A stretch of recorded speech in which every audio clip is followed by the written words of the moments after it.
ও রাজুদা, বৃষ্টি ভিজে ভিজে আজকে কোন মাঠে ম্যাচ খেলতে যাচ্ছ? আরে ভাই বলিস না, আজকে ধোয়াবাড়ার সাথে ম্যাচ। আর এতদিন বৃষ্টি হয় না, যেই আজকে আমরা ম্যাচ নিয়েছি সাথে সাথে আমরা বেরোচ্ছি তোর বৃষ্টি আমাদের মানে সবাই চলে গেছে। আর আমি আর জুয়েল ধরা পড়ে গেছি, মানে দুজনেই আছি এখন বৃষ্টির মধ্যে না। যেতে যেতে ভুলে গেছিলাম, বল নিয়ে যেতে ভুলে গেছি।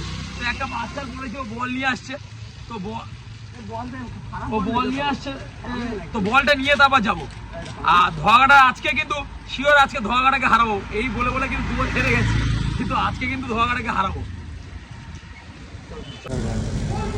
আমরা ওই দিক থেকে ভিজে ভিজে আসছি, আর এই দেখো এদিকে দেখো পুরো রাস্তাটা পুরো শুকনো। আমরা ওই দিক থেকে পুরো কন্টিনিউ কিন্তু ভিজে ভিজে এসেছি, আমাদের চুল ভিজে এখনো পর্যন্ত। দেখো খেলতে যাচ্ছিলাম, বলছিলাম 1 ঘন্টা দাঁড়িয়েছিলাম, আর এইখানে এসে দেখি একটুখানি, জাস্ট একটুখানি, মানে হাফ কিলোমিটার, হ্যাঁ হাফ কিলোমিটার মতো এসেছি, একটু 1 ফোঁটাও বৃষ্টি নেই।